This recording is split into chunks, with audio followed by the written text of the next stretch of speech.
আসসালামু আলাইকুম। আশা করছি সবাই ভালো আছেন। আলহামদুলিল্লাহ আমি ভালো আছি। আজকে আমি টমেটো সস তৈরি করব। এজন্য এখানে আমি ৩ কেজি টমেটো নিয়েছি এবং টমেটোটা পাকা দেখে নিতে হবে। আমি একটা হাঁড়িতে টমেটোগুলো সিদ্ধ বসিয়ে দিয়েছি। আর পাকা টমেটো হলে দোকানের মতো একদম পারফেক্ট কালার আসবে। আর দিয়ে দিলাম ১ মগ পানি। দিয়ে এটাকে সেদ্ধ করে নেব। ঢাকনা দিয়ে দিলাম। সেদ্ধ হয়ে এসেছে। এখন আমি একটু নেড়ে দিচ্ছি। আর নেড়ে দিতে হবে, নিচে লেগেও যেতে পারে। কিছুক্ষণ জাল দিয়ে পানি শুকিয়ে গেলে নামিয়ে নিব। হয়ে গেছে। ঠান্ডা করে আমি এখন ব্লেন্ডার জারে নিয়ে নিচ্ছি। এটাকে ব্লেন্ড করে নিব। আর দেখতেই পাচ্ছেন কালারটা কিন্তু বেশ সুন্দর হয়েছে। আর ঘনত্বটা দেখেই বুঝতে পারছেন। কোন সময় চুলা থেকে নামিয়ে নিতে হবে।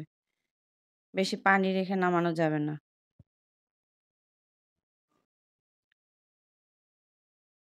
আমি এখন স্ট্রেইনারে ঢেলে ছেঁকে নিব।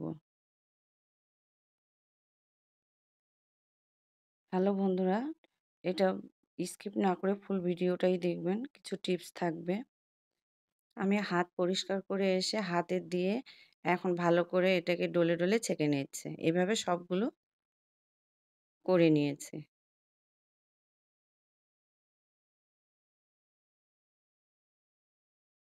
এই যে দেখে বুঝতে পারছেন হয়ে গেছে। এখন আমি চুলায় রান্না করতে যাব। চুলায় একটি ফ্রাই প্যান বসিয়ে দিলাম। এখন ঢেলে দিচ্ছি।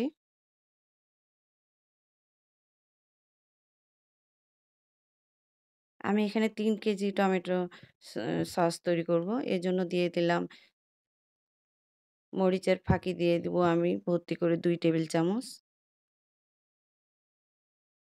চিনি দিয়ে দিব ১ কাপ। মিষ্টিটা আপনারা আপনাদের মতো করে নিবেন।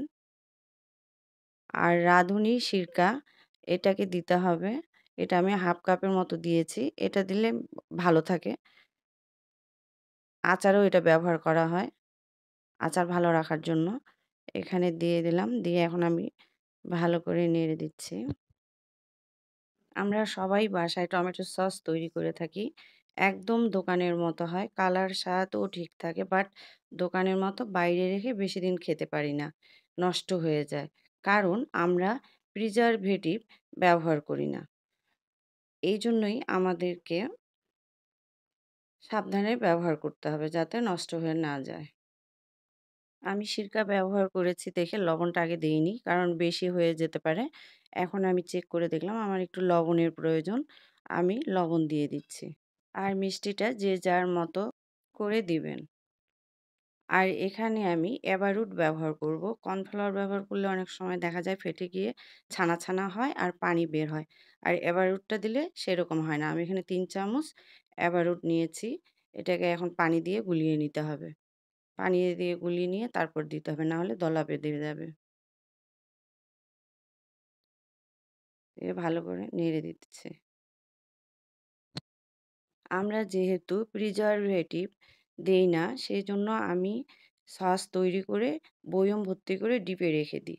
আর যখন আমার প্রয়োজন মনে হয় তখন ডিপ থেকে নরমালি এনে ১ সপ্তাহের জন্য বের করে নিয়ে আবার ডিপে রেখে দিই। আর নরমালে ফ্রিজে রেখে ব্যবহার করি।